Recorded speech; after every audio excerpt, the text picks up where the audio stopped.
30 और 36 नंबर कारिका को अनुवाद सह कुछ कह रहा उसमें चालू कर तो ये दे दूसरा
वंदितु सर्वसिद्धि ब्रह्मचर्मणो बरंगै तत्ते वक्ष्यामि समय पावर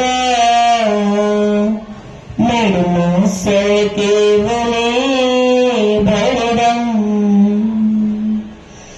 गुरुरः पान्तिनो नित्यम् ज्ञानवैशनिनायका चारित्राणवगम्भीरा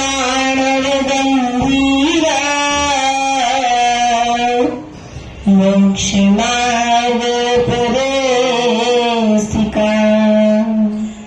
अनंतानंत सत्य परमेष्टि भगवान की, देवादिदेव नायक आदिनाथ भगवान की, शासन नायक महावीर स्वामी की, आचार्य भगवंत कुंद स्वामी की, आचार्य भगवंत निरांक सागर जी महाराज की, आचार्य भगवंत विशुद्ध सागर जी महाराज की, आचार्य गुरुवर विभव सागर जी महाराज की, ज्ञान सांग मां जिनवाणी की, माता की जय, आदिका संघ की जय।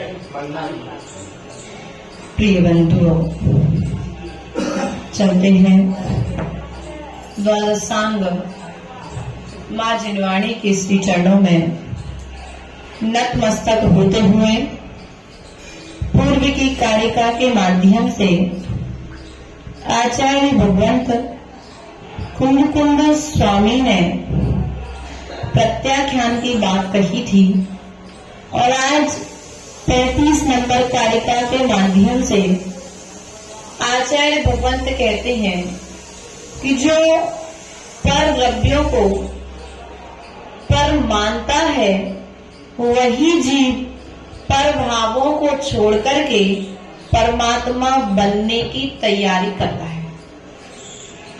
यदि किसी वस्तु को पराया मानोगे उसे ग्रहण नहीं करोगे, लेकिन जिस वस्तु को तुमने अपना मान करके रखा है, तुम्हें इस बात का अच्छे से बोध है कि ये वस्तु मेरी है, तो आप वह वस्तु किसी दूसरे को देने तैयार।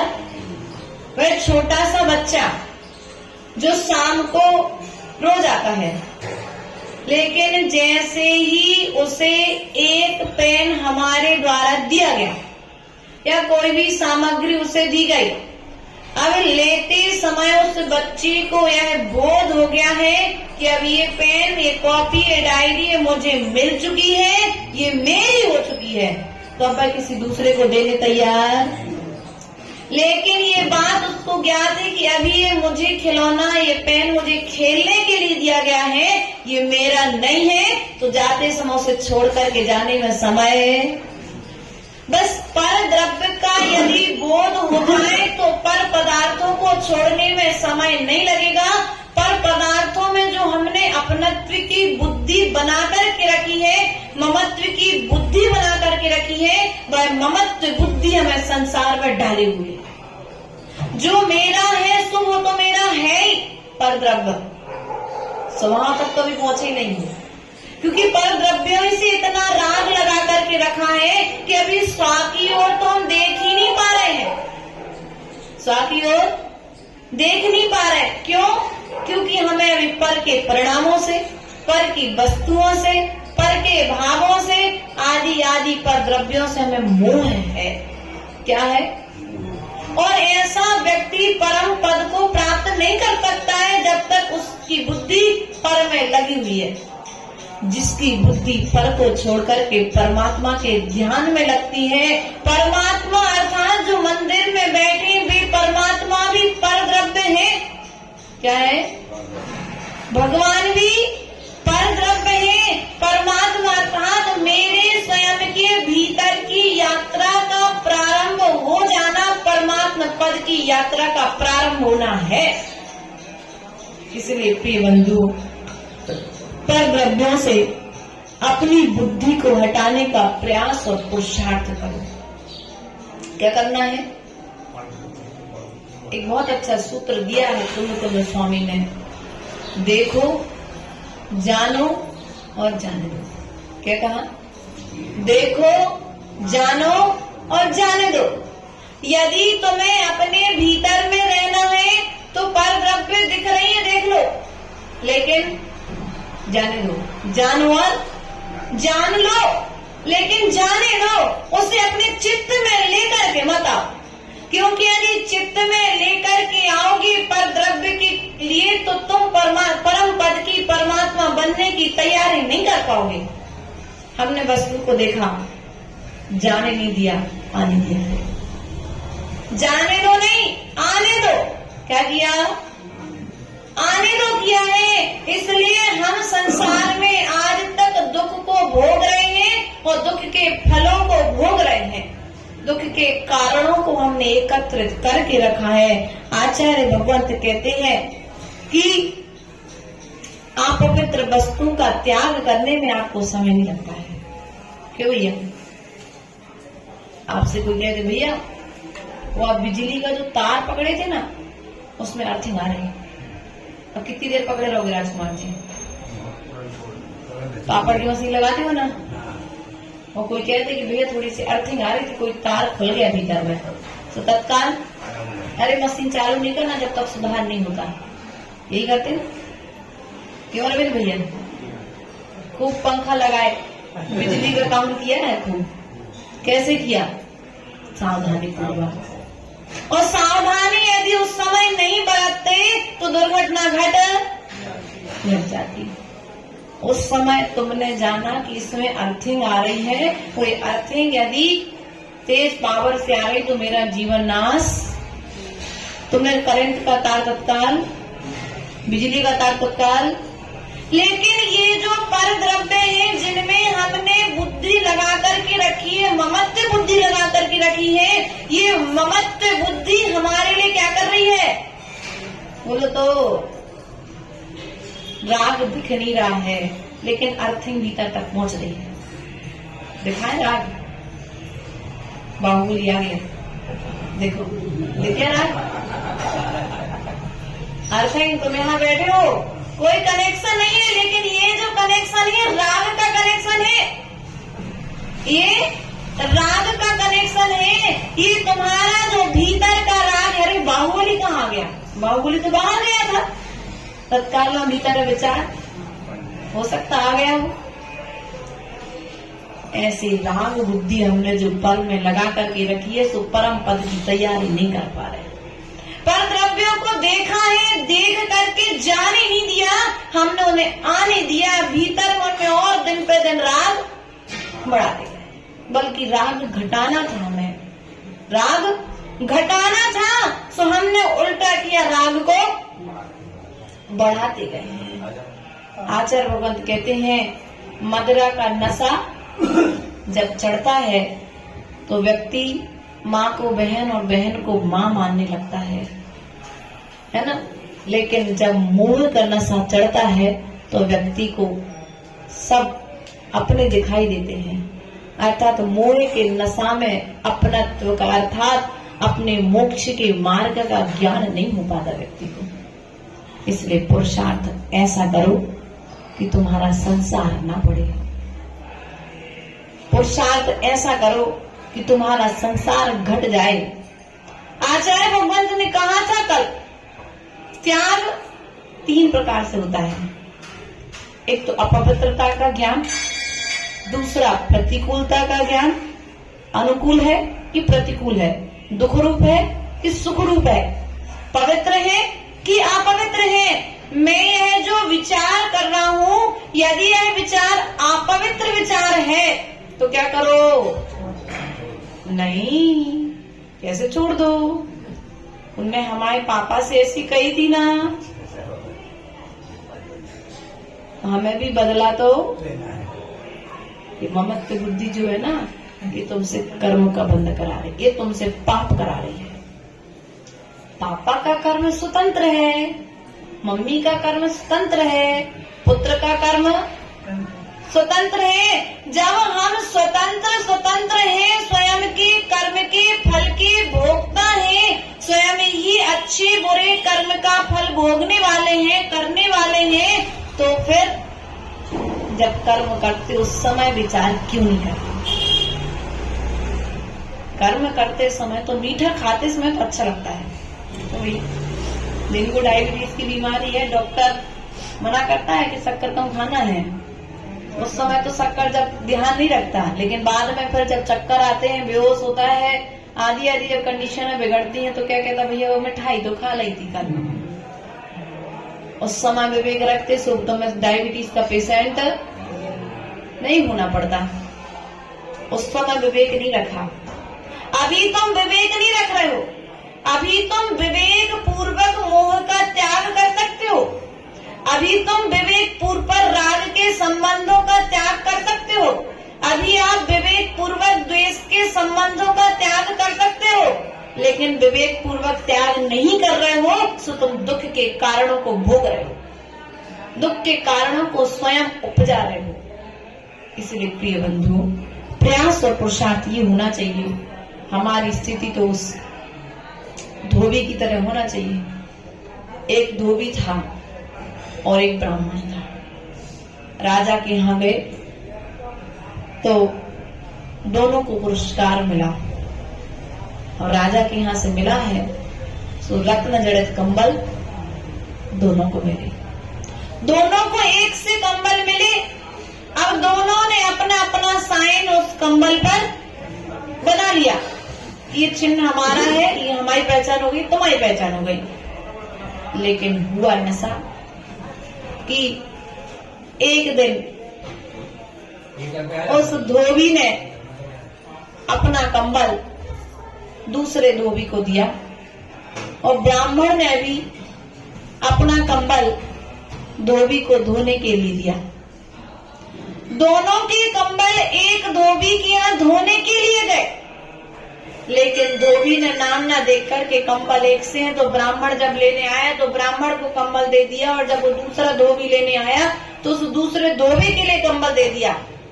लेकिन जब रात को सोए तो धोबी ने देखा कि ये कंबल तो मेरा नहीं है, तो किसका है? ये धोबी को मिला था, तो ये कंबल ब्राह्मण का है। चिन्ह देखा तो उसे ब्राह्मण का नाम, अर्धरात्रि में ठंड के महीने में वो जाकर के ब्राह्मण के घर पर पहुंचा कि भैया ये तुम्हारा कंबल है, हमारा कंबल। और जैसे ही ब्राह्मण ने पहले खूब देर तक कहा नहीं नहीं ये तो मेरा ही कंबल है, ये भी तुम्हारा कंबल। अरे भैया देखो, तुम्हें विश्वास नहीं हो रहा तो हमारे कंबल पे हमारा नाम लिखा है, देख लो। नहीं नहीं ये तो हमारा है। लेकिन जब बहुत देर तक बातचीत हुई तो उसने कहा ठीक है चलो नाम देख लेते हैं। और जैसे ही नाम देखा तो उस धोबी का नाम लिखा था, तो उसको त्याग, ब्राह्मण को उस कम्बल को छोड़ने में समय लगेगा क्या है? नहीं लगा ना।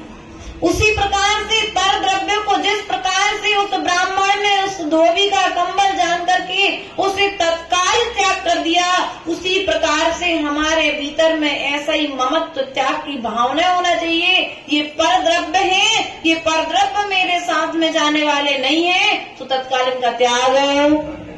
एक ना एक दिन तो पत्नी का त्याग, एक ना एक दिन तो परिवार का त्याग, एक ना एक दिन तो घर तुम्हें छोड़े उसके पहले तुम घर छोड़ देना।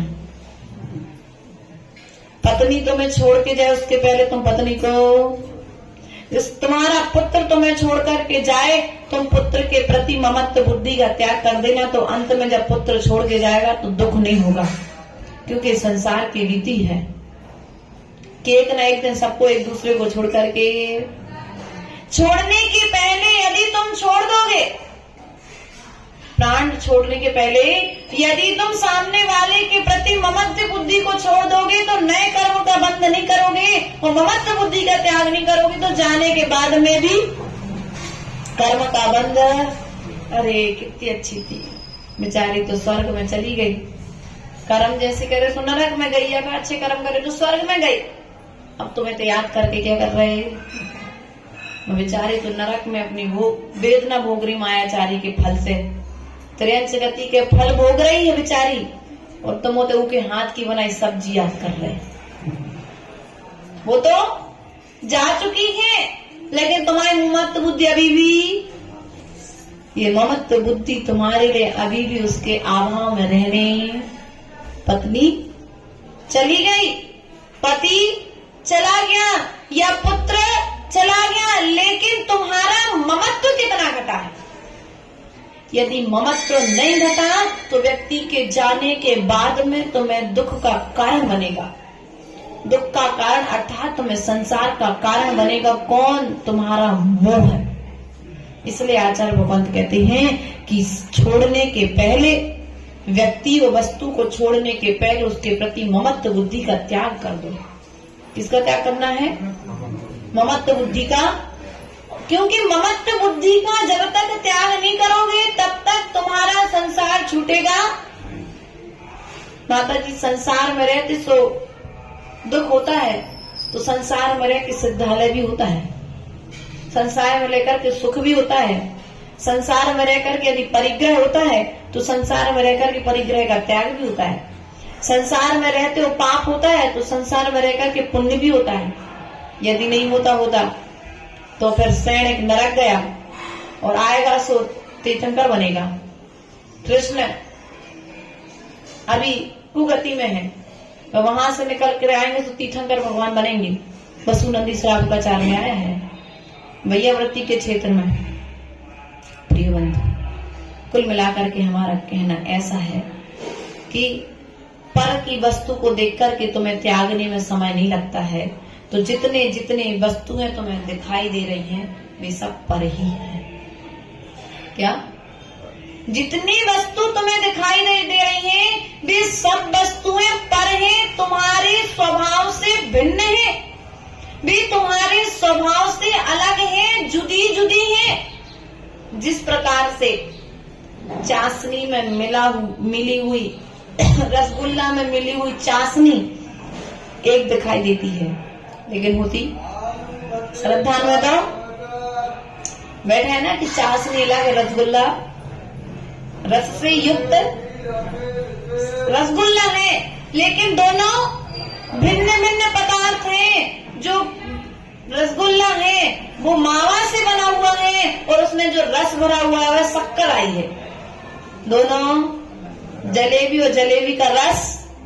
उसी प्रकार से ये जितने भी परद्रव्य हैं वे परद्रव्य भिन्न भिन्न हैं।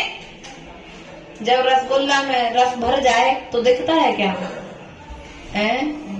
माता जी आत्मा दिखत नहीं है, हम कैसे श्रद्धान करें, कैसे माने? जैसे उस रसगुल्ले में भरा हुआ रस दिखाई नहीं देता, स्वाद लो तो चखने में आता है, उसी प्रकार से हमारी आत्मा है, दिखाई नहीं देती। जब ध्यान करने बैठो तो फिर ध्यान करने यदि बैठो तो तुम्हें आत्मा की सिद्धि हो जाती है। इसलिए प्रयास और पुरुषार्थ ये करो, ममत्व बुद्धि का त्याग करो। किसका त्याग करना है? ममत्व बुद्धि का त्याग करो। पर वस्तु से राग। किससे राग? किससे राग? पैसे से राग। किससे राग? पैसा क्या है?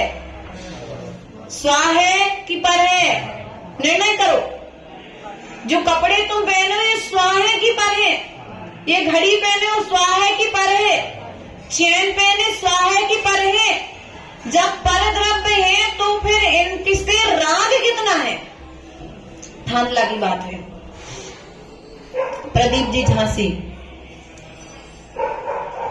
अनंत चतुर्दशी के बाद एक वहां पर कोई भट्टा रख हुए बहुत पुराने, तो पगलिया जी क्षेत्र वहां पर एक स्पॉट बना हुआ है। अपने जैनों का उनके चरण छत्री वहां पर चरण रखे गए थे काफी वर्ष पहले।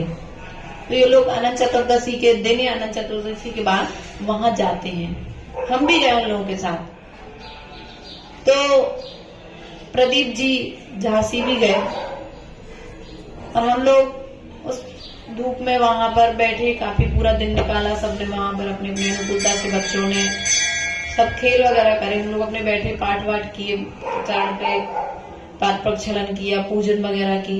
सब करने के पश्चात में एक चैन वहां पर हम लोग को डली मिली। अज्ञान तो किसी को था नहीं, सोने की है क्या? क्यों गिरी श्री माता जी है? काय की चैन है? बोले जा ऐसे पीतल की चैन है। तो कोई ने हमें दिखाई, हमने हमें तो पीतल को चाहे सोने की, हमें क्या मतलब, हमने भी ऐसे ही। तो किसी दूसरे ने उठाई 30 और सब बच्चों ने उस चैन से खेल किया और खेल करते करे 5 तोला की चैन। कितने तोला की चैन? 5 तोला की चैन लगभग। और हैंडपंप पे गए, पानी पिया और बढ़िया वहीं पर छोड़ा है, फेंक दी गई बच्चों ने। अब शाम को 7:30 बजे जब हम ध्यान कराने बैठे तो बात आई, बोले प्रदीप जी झांसी की चैन पूरे नहीं गुम गई। अभी 7:30 बजे मिली नहीं है, अभी गुमी है। अभी खबर आई कि चैन गुम गई। तो बोले किसी ने कह दिया माता जी के पास कोई लेके गया था, सो माता जी पास होगी। तो हमने कहा हमारे पास चैन लेके आए, क्योंकि परद्रव्य है ना, विश्वास है ना कि ये सोना नहीं है। तो सब इसको ऐसे फेंकते रहे और हैंडपंप के पास फेंक के भी आए। और जब लौट करके आए और जब सामने वाले की खबर आई, पूरे मंदिर की चटाइयां खोली। बोले मंदिर में तो नहीं गिरी। मंदिर में जब 7:30 के बाद भी उस क्षेत्र पर गए और जाकर के देखा, पूरे में ढूंढा, बच्चों से पूछा, तो बोले हम हैंडपंप के फेंके आए थे। अब इतनी बड़ी बड़ी घास लगी हैंडपंप के आसपास, उनने उस घास में से ढूंढी, तब जाकर उनको वो चैन। अब पर द्रव्य में कितनी ममत्व बुद्धि, ममत्व बुद्धि देखो। राग देश हो गया, रोना चिल्लाना चालू हो गया, भैया चैन मिल जाए तो हम एक तो दान करें। और उसके उपलक्ष्य में उन्होंने फिर जैन रावण छपाई थी कि हमारा इतना दान, अगर मान के चलो 2-2.5-3 लाख की उनकी चैन थी, तो उन्हें लगभग 50,000 की राशि शास्त्र दान में फिर उन्होंने दान करी थी। मंदिर में शांति धारा आदि के लिए दिया था। कम से कम हमारे अगर कोई बेईमानी का आया तो भैया ये हमारा पूरा 2.5-3 लाख का माल तो सीधे एक बार में, लेकिन भगवान पार्शनाथ की कृपा से मिल गया। लेकिन मूल में कहने का तात्पर्य है, पर द्रव्य से ममत्व बुद्धि देखो तो देखो। माता जी जो क्यों तो वो करने तैयार है, लेकिन हमारी चैन मिल जाए क्या? उस समय कहते गंगा नहाओ तो गंगा नहाया था। इस तरह की स्थितियां, ममत्व की बुद्धि, कितना ममत्व चैन से, जिसने तुम्हें क्षण मात्र तुम्हारे गले में नहीं थी तो तुम्हारा पूरा चैन, जिस चैन के लिए क्षण भर के लिए वो तुम्हारे गले से निकल गई तो तुम्हारा चैन चला गया, तुम्हारी शांति चली गई, तुम्हारा सुख चला गया, आकुल व्याकुल परिणाम हो गए। तो ऐसी चैन को जब तुम जीवन भर अपने गले में लटका करके रखो तो क्या वो चैन तुम्हें सुख देगी? इसलिए विचार करो प्रिय बंधुओं, हमें खुद समझने की जरूरत है, खुद समझने की जरूरत है। हमें पर द्रव्यों से मोह लगाने की जरूरत नहीं है, क्योंकि मोह जितना होगा उतना उतना दुख होगा। जितना जितना मोह उतना उतना दुख। इसलिए मोह कम करो, मोक्ष की तैयारी करना है। क्या करना है? माता जी आप चली जाओगी तो हमारी याद नहीं आएगी आपको।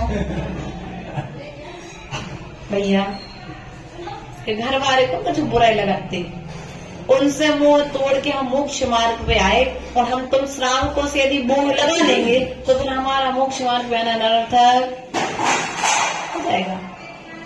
माता जी आपको रोहो नहीं आ रहा हमें छोड़ के जा रही तो? अरे सब पूछ ले मोड़ा मोड़ी। माता जी आपको बुरा नहीं लगे, आपको हमारी याद नहीं आए? भैया आए, लेकिन कहाँ तक आए? जहाँ तक आपने हमारे धर्म में सहयोग किया है वहां तक आपको याद किया जाएगा। लेकिन ये याद नहीं किया जा रहा यार चक्रेश कुमार जी नहीं आएंगे, बहुत खराब लग रहा है, मन नहीं लग रहा बिल्कुल। चक्रेश कुमार जी आ जाएं तो फिर उसके बाद में मन लगा नहीं। हमें प्रवचन करना ही है, स्वाध्याय करना ही है। अब चक्रेश कुमार जी आ जाए, पराधीनता जहां पर आ गई वहां पर दुख का उदय हो गया। इसलिए प्रिय बंधुओं, पर से राग की बुद्धि का त्याग करना ही मोक्ष मार्ग है। पर वस्तुओं में राग, पर के परिणाम ग्रहण करने में समय लगता क्या? क्यों ये अरविंद जी? पर के परिणाम, अरविंद भैया आप बहुत अच्छे हो, आपके जैसा श्रावक तो पूरे साहेगढ़ में नहीं मिलेगा। अब ये भीतर में राग उत्पन्न हो रहे, देखो माता जी मैं कितनी प्रशंसा कर रही हूँ। राजकुमार से कह दिया, क्या है आजकल तुम बहुत बोलियां लगे, बहुत बोलियां लगे, बहुत हंसी मजाक सूझ रही आजकल तुम्हारा का।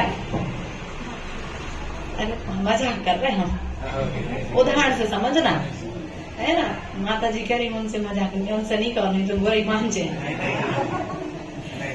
नहीं माने तो समझदार है ना। अब राजकुमार जी की बुराई कर दी तो क्या हो गया? क्या हो गया? द्वेष उत्पन्न हो गया। अरे न राग क्या हुआ? हमारा बुरा परिणाम, हमारा राग और द्वेष से लिपटा हुआ परिणाम का प्रभाव तुम पर। हम तो यही चाहते थे कि हमारे वचनों का प्रभाव तुम पर पड़े और तुम क्या करो? विकृत, और तुम विकृत हो जाओ तो हम सक्सेस हुए। हम तो तुम्हें कसाय कराना चाह रहे थे और तुम कसाय करने में सक्सेस। तुम्हारे भीतर की राग की पूर्ति हो गई, तुम्हारे भीतर की द्वेष की पूर्ति हो गई। माता जी मुपत के कच्छु नहीं कर, यदि हमसे तू कर तो हम छोड़ा भी नहीं आता। ऐसी आदमी नहीं भैया। पारसनाथ ने 10 साल तक छोड़ा है, तुम 1 साल छोड़ दो। पारसनाथ भगवान ने 10 भाव तक छोड़ा है कमट को, तुम 1 भाव में छोड़ दो, तुम्हारा मनुष्य पर्याय पाना सार्थक हो जाएगा। संसार की यात्रा करना समाप्त हो जाएगी।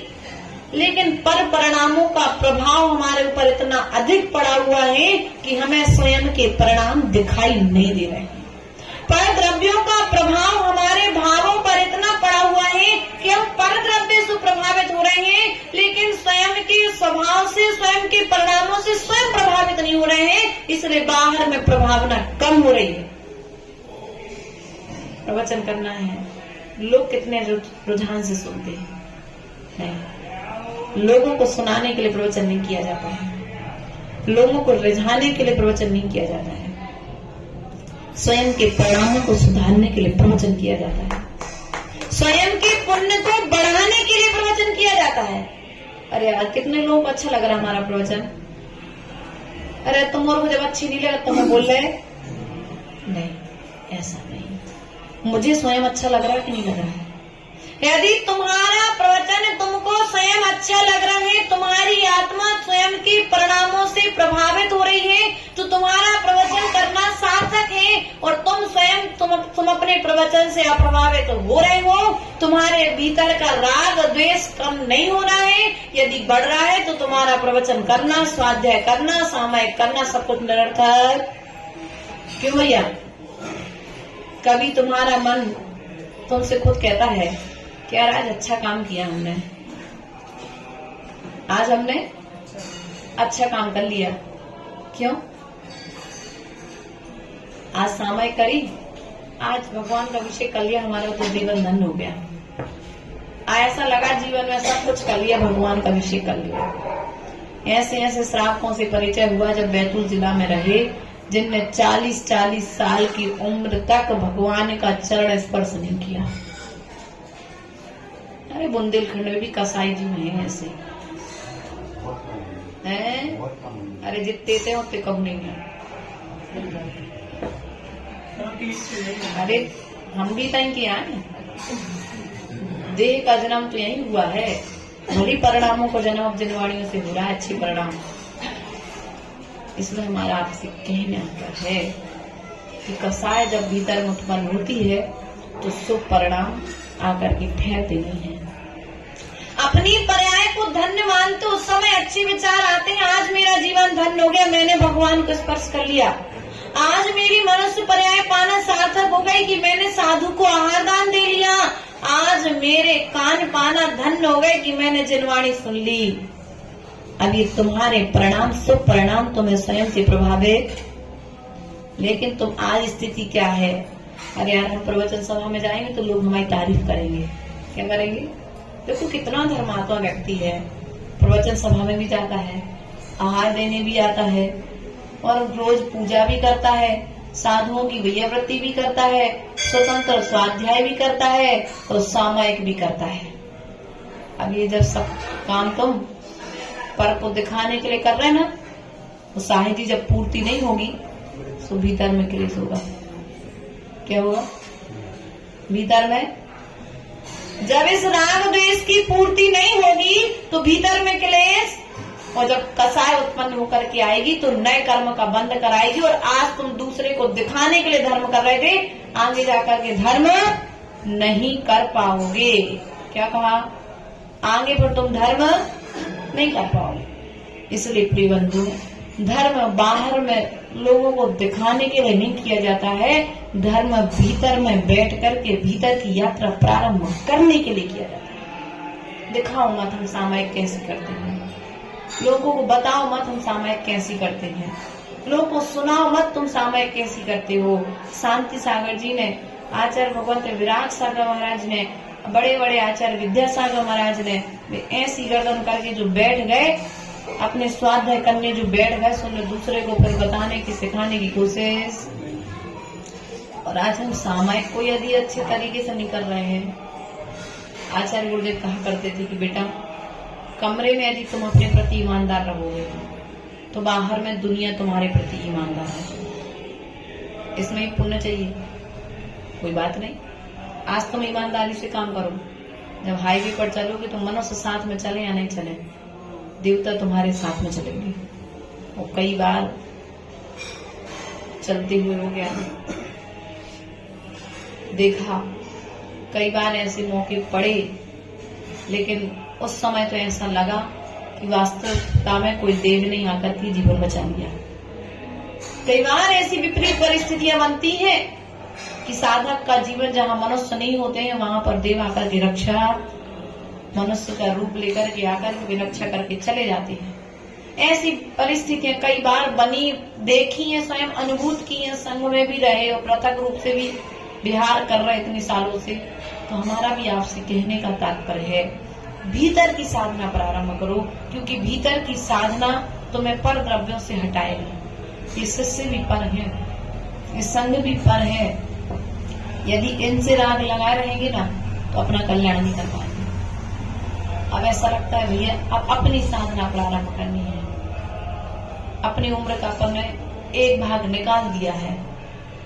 यदि 100 वर्ष की आयु है तो 4 भाग करे तो 4 भाग में से 1 भाग निकल गया। अब बाकी 3 भागों में से पता नहीं कितनी आयु अपने हाथ में है। अब आगे की आयु है कि नहीं है इसका मन को ज्ञात नहीं है, तो आगे की आयु जितनी भी है उतनी आयु के संभालने के लिए हम अपने भीतर की यात्रा प्रारंभ, सामयिक हमें ईमानदारी से स्वाध्याय ईमानदारी से, अपने कृतिकर्म ईमानदारी से करना है कि नहीं करना है? यदि नहीं करना है कोई बात नहीं, अनादिकाल से यात्रा करते आ रहे थे, अनंत काल तक और करोगे, आगे और बढ़ जाएगी यात्रा। बल्कि मोक्ष मार्ग यात्रा घटाने के लिए था, संसार के दुखों से बचने के लिए था। लेकिन आज क्या हो रहा है, चाहे श्रावक मार्ग हो, चाहे कहीं कहीं साधक मार्ग हो, संसार का कारण आज धोती दुपट्टा पहन के बैठे हो, परिणामों में अलग विशुद्धि होगी। आप पैंट शर्ट पहन के बैठे हो, परिणामों में विशुद्धि अलग होगी। हमारे दादाजी तीसरे प्रकार के कपड़े पहन करके बैठे, इनके परिणामों में अलग अलग स्थिति, क्योंकि तुम्हारे वस्त्रों का प्रभाव ही तुम्हारे भावों पर पड़ता है। जब तुम घर से आए थे ना नवनीत, घर से मंदिर तक आए, रास्ते में लोग थे, उनने देखा भी, लेकिन जैसी तुमको देखा वे कुछ और इधर उधर की बात करना चाह रहे थे। नहीं यार, अभी वो मंदिर के वस्त्र पहने हैं, अभी उनसे चर्चा, कोई यदि राग द्वेष की कोई बात थी तो फिर तुमसे बात अरे बाद में करेंगे, तो तुम मंदिर हुआ। लेकिन पैंट शर्ट पहने हो तो है तुरंत तत्काल। अब वो राग द्वेष को कचड़ा जब तुम लेकर के हमारे पास आओगे तो तुम्हारा परिणाम फिर आपके परिणाम फिर इस दिनवाणी को सुनने में। इसलिए मंदिर स्कूल की यूनिफॉर्म, इसी प्रकार से मंदिर की एक यूनिफॉर्म फिक्स होना चाहिए। धोती कुर्ता सबसे अच्छा, पजामा कुर्ता टोपी। महिलाओं के लिए तो सिर ढाकना बताया है, लेकिन पुरुष वर्ग के लिए सिर उखेलने की बात नहीं कही है। उन्हें अभी टोपी की बात, जिनवाणी सभा में बैठो, जिनेन्द्र भगवान के सामने पहुंचो, गुरु के समक्ष पहुंचो, तो राजकुमार जी टोपी लगा करके क्यों बड़ों के सामने हम मर्यादित तरीके से पहुंचे। उनकी मान मर्यादा का ध्यान सिर ढाक करके हम उनकी विनय कर रहे हैं। इसलिए प्रिय बंधु, अब माता जी महाराज आ रहे तो नहीं लगा, अरे राजकुमार के मन में आ सका, बहुत खराब आदि बुद्धि, ऐसा सामान नहीं समझी। अब उनका वस्त्रों का त्याग ही है, उनके हाथ जोड़ना ही उनकी विनय है, उनके मस्तक पर अंजुलि रखना, पिच्छी लगाना ही उनकी विनय है। उनकी विनय ही उनके वस्त्र है, उनके स्वभाव ही उनके वस्त्र है। इसलिए उन्हें अपने सिर पर वस्त्र डालने की जरूरत नहीं है। इसलिए प्रिय बंधु, पर द्रव्यों से, पर पदार्थों से, पर के परिणामों से प्रभावित ना होकर के स्वयं से प्रभावित होने का पुरुषार्थ करोगे तो मनुष्य पर्याय पाना तुम्हारा सार्थक हो जाएगा।